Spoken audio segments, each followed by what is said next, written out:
On a scale of 1 to 10, how angry should I be? At yourself? Probably a 10. No, seriously, because why would you allow that?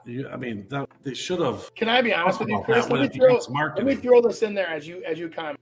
This is a seller that hired the real estate agent on interest or on the percentage. They probably didn't even ask him, like, oh, okay, so you're at 5.2, the other guy's at 5.5, and the other guy's at 7. So I'll take you. And they don't actually look at what are you getting for the money. I tell everybody, I say, I don't even want to know your percentage. I want to know, what do you provide for me for marketing services? What is your level of negotiating skills so that you can help me negotiate through all of these, inspections and appraisals? And I need that experience, right, to get me a better bottom line. Show me what you got. And then let's talk about what we want to pay or what you charge. Well, it's totally true. I'm sure that's what happened there. So I think when that person took him on their iPhone too, I don't know. I guess I don't know how people do list, and maybe they do go in like that. And agents come in and say, I'll do it for this much. And then people look past everything else. But I really kind of go in depth about exactly what we're going to do. Really, our plans are made for 12 weeks, and then we readjust if we have to. But they know exactly what's going to happen the first 12 weeks and how it's going to go and what's going to happen. Hopefully we sell it, in day one. But if it takes longer, they know exactly what's going to happen. I agree, Chris. I think at the end of the day, real estate agents are actually marketing people. And a lot of times we think we're salespeople, we think we're whatever, because that's part of the skill set you have to get the business. But it's not the primary focus of your existence. It's marketing proper, and it's understanding how to market and how to get more attention. And what team do you need to surround yourself with to accomplish that? You're obviously one of the best in the luxury market, and but you are. Anybody runs your numbers, they see what you do. It's not like it's a joke. It's for real.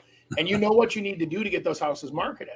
You hire the right team, you do the right things. People get a lot for their money when they hire, you with your team. It's facts. I think people forget about, they're saying what they're going to do for them, but what they've already done. And like you said, the experience of working with some of these things and talking to agents and doing different things. It's really interesting to me how it's just a total different market when you get into that luxury market. Everyone thinks about costs and being cheap, and that's not what the luxury market is. That's not what they think. And so they want value, and what value they get and what they get for that. And if they think it's worth the value, they're fine to pay for that. It's just like what you're doing in a house. So if you're preparing a house, and the way we prepare it is say, oh yeah, do this and this and this. It's different what you do on a $500,000 house versus what you do with a $2 million house, and what you put in it and what you can get away with and what you can't. 100%. Yeah. And I think that, remember a couple of weeks ago, we talked about this. There was like 68% or somewhere around that number,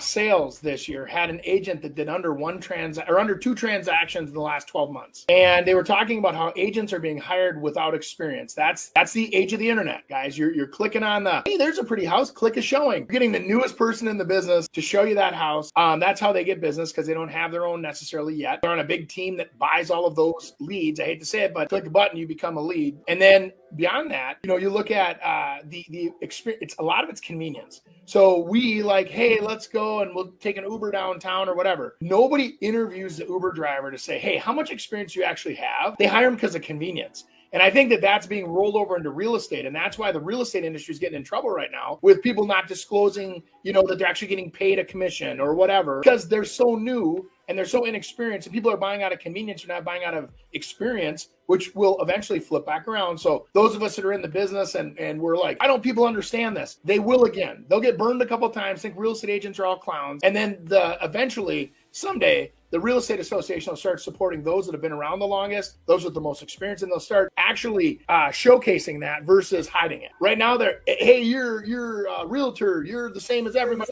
else, and hey, hire us. Well, that's because when they protect the weak, they make more money. When they promote the strong, less people want to be part of that, because not everybody's, a big producer. And so the industry, but to survive, I'm telling you,